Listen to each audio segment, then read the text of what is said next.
Hey, what's going on, guys? I thought I'd make a video on the reason I carry a Ruger LCR and 22 long rifle as one of my main carry handguns and choices. Now, this is me explaining what my reasoning is, what my mission is, why I chose this. This is not me suggesting what you should carry or dictating what you should use for your situation. What I am suggesting is you guys severely or seriously think about your situation, your finances, the time you have, what your experience with what you are able to get, and choosing that and picking the best option for what you may want to carry if you decide to be a concealed carrier or just a carrier of a handgun in our great United States. 22 LR, rimfire, historically not reliable versus a centerfire pistol or caliber like a 9mm. But they're pretty horrible, I guess, if you think about it in terms of reliability in a semi-automatic. But with a revolver, especially in the LCR with such a heavy trigger pull, you get a lot larger firing pin on there, a lot more pressure, a lot more reliability as far as shooting off that rimfire pistol or the cartridge itself. Since I've gotten this, I've had one issue, and that was because I didn't let the trigger reset all the way. If you don't let go of it and then you try to shoot, the hammer will not go, and that was my fault because I didn't let the hammer go out all the way. But with such a heavy trigger pull, this thing's gonna go bang unless you carry some crappy ammo, which, with some bulk pack stuff like this Federal, you might have a few, but as of yet, I have not had a single issue. And I know as of yet, I've shot a couple of boxes of my carry ammo, which is Federal Punch. I have not had a single issue with that. Plus another real great thing about these is these are nickel plated. I've seen these tested in water, stored in like over 20 hours. They still go off, and not a single failure with these, especially out of a revolver. Now let's talk about recoil. This is 22 long rifle. There is no recoil. If you're gun shy, if you're gun sensitive, if you're recoil sensitive, if you cannot hold a 9mm or higher still, this thing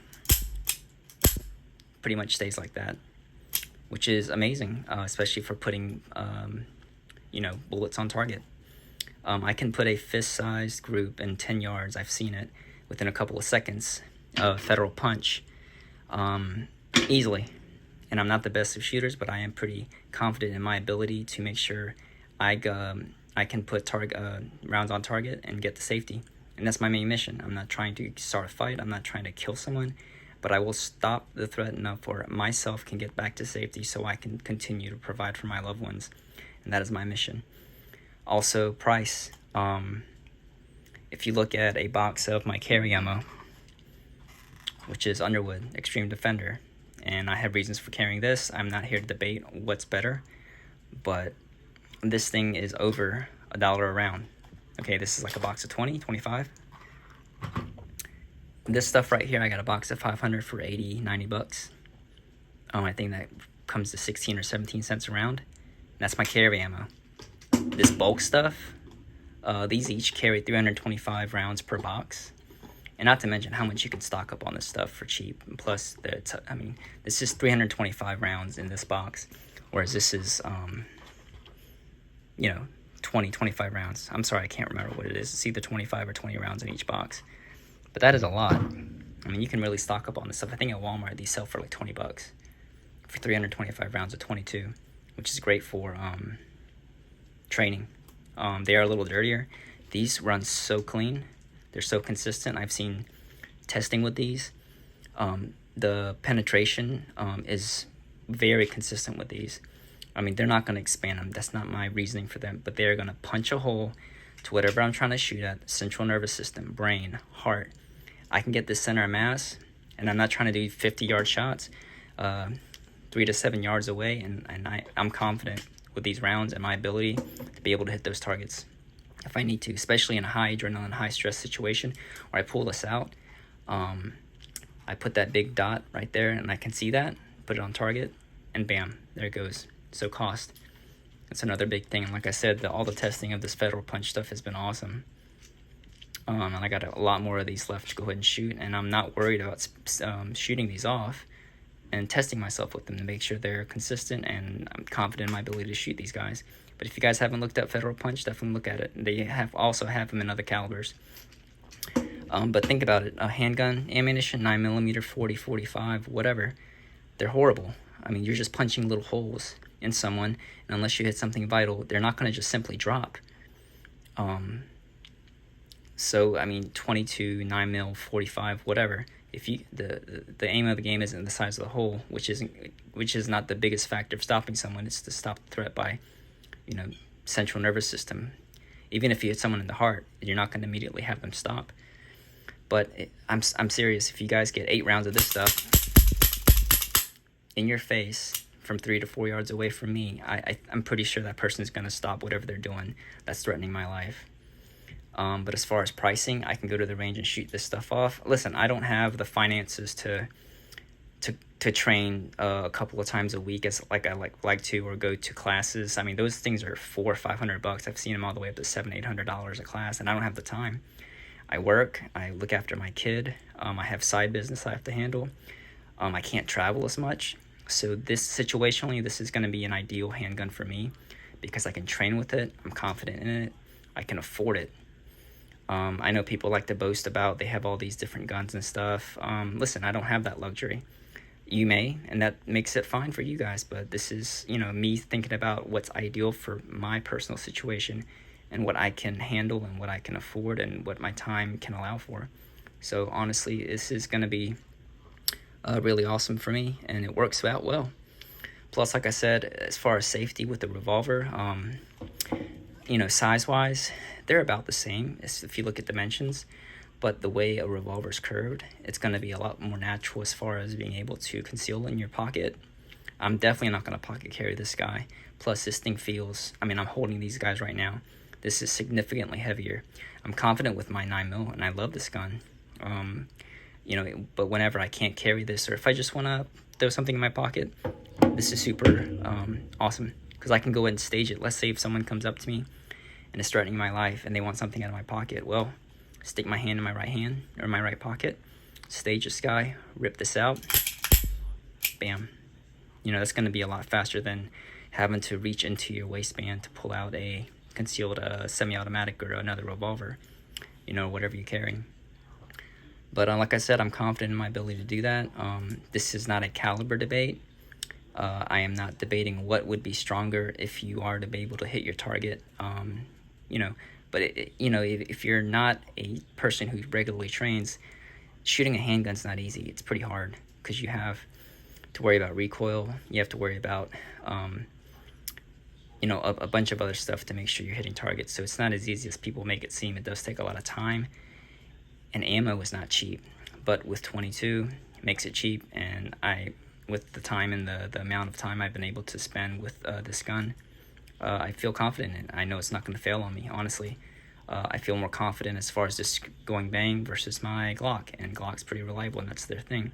That's not a knock on that, but this is just to say how strong I feel about this gun, and that's just me. Like I said, I don't dictate what people should do with theirs. I'm just kind of giving my reasonings for why this is ideal for me. Just like I don't go posting my opinions on people's lifestyles about stuff that they buy. If they want to do that, that's fine. It doesn't affect me.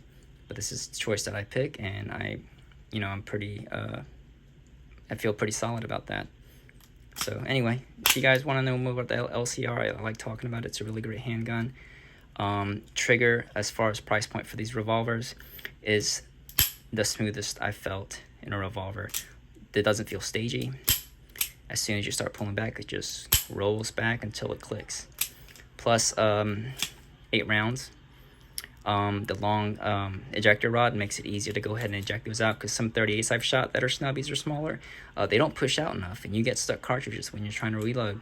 Now, as far as my situation, I'm not really worried about, reload, but if I had to, I do carry these speed strips. Obviously, they're not as fast as like a speed loader, which you just pop in, but 2 rounds, 2 rounds, 2 rounds, 2 rounds, and these are flat, and I can carry a couple of these if I really wanted to in my pocket, and they take up no space. And like I said, as far as how light this is, whenever I carry it in my pocket, I barely notice it.